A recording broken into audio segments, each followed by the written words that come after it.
Find the area of the region bounded by the following graphs. We have x squared and we have y equals x to the third. So we kind of know what these guys look like. All right, x squared is just a little parabola. So if I were to graph this over here, all right, and you'll see what we're going to focus on. X squared is a parabola. So I'll make you green. Look something like this. And then x to the third since it's just x to the third, it's going to kind of look like this. All right.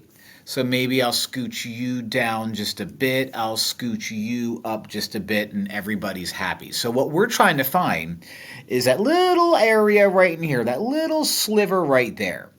So this is what we need to do. The formula for finding an area between two graphs is you take the one function, right, and you subtract the other function.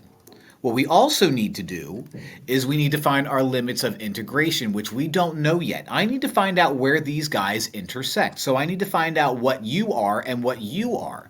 So if we need to find out where they intersect, we take these guys and set them equal to each other. So x squared equals x to the third. So why don't I subtract x squared from both sides? So we get 0 equals x cubed minus x squared. Let's pull out an x squared, so 0 equals x squared, leaving us with x minus 1. And using the zero product property, we get zeros at 0, so x equals 0, and positive 1. So my limits of integration are going to be a, b, 0, and 1. So you're 0, you're 1. Okay, so now I have everything I need. Now, according to the graph that I drew, you really want to have the upper graph be your f of x. So it looks like the x squared is going to be my f of x, and x cubed is going to be my g of x. If you have this backwards, then what's going to happen is you're going to get a negative area. You're not wrong, just make it positive and everything is fine. You can't have negative area in a real world sense if we're talking about that. So you just make it positive, no big deal. That's going to happen from time to time. But the integral that we're going to set up is the integral from 0 to 1 of x squared minus x cubed dx. Okay, so integrating that is going to give us 1/3 x to the third minus 1/4 x to the fourth with limits at 0 and 1.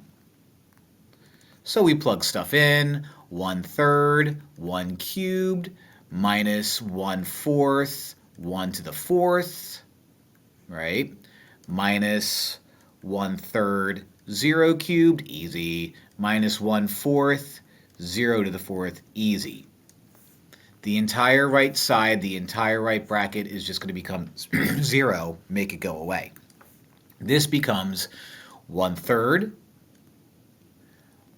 times 1, so 1/3, minus 1/4 times 1, so 1/4.